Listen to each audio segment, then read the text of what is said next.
The poem A Noiseless Patient Spider by Walt Whitman reflects the value of connection present in American culture. In the first stanza, Whitman explains how the spider stands isolated in a massive expanse, continuously shooting out its threads. This is important in the context of the poem because although the spider is an individual pursuing its own goals, the spider still seeks connections with others, exemplifying the importance of connecting with others.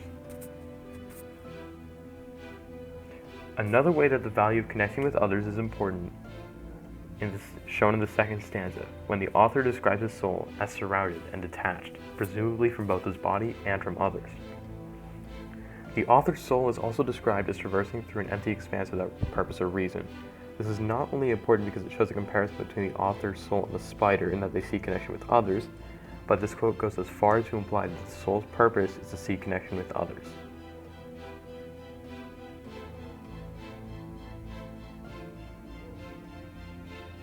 Although the poem reflects a value of connecting with others, the poem equally showcases the individualistic ideals ingrained into the American identity. In this poem, the spider is shown as individualistic through the author's use of describing the spider as alone and tirelessly shooting out its threads in the vein that its exploration will yield connections of any kind. However, the author's soul is shown as individualistic in a similar vein.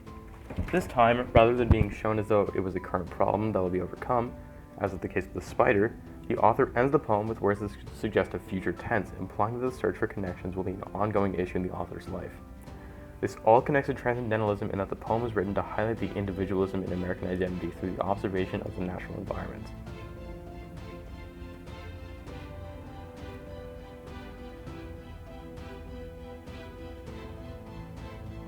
This collection of short films aims to explore how the natural world was a key element in the perspective and philosophy of many Americans in the 19th century. Through the transcendentalist ideals present in the works of art such as Kindred Spirits by Asher B. Durand, Part of the Andes by Frederick Edmund Church, Voyage of Life by Thomas Cole, and Noiseless Patient Spider by Walt Whitman, the American people created a national identity centered around individualistic beliefs.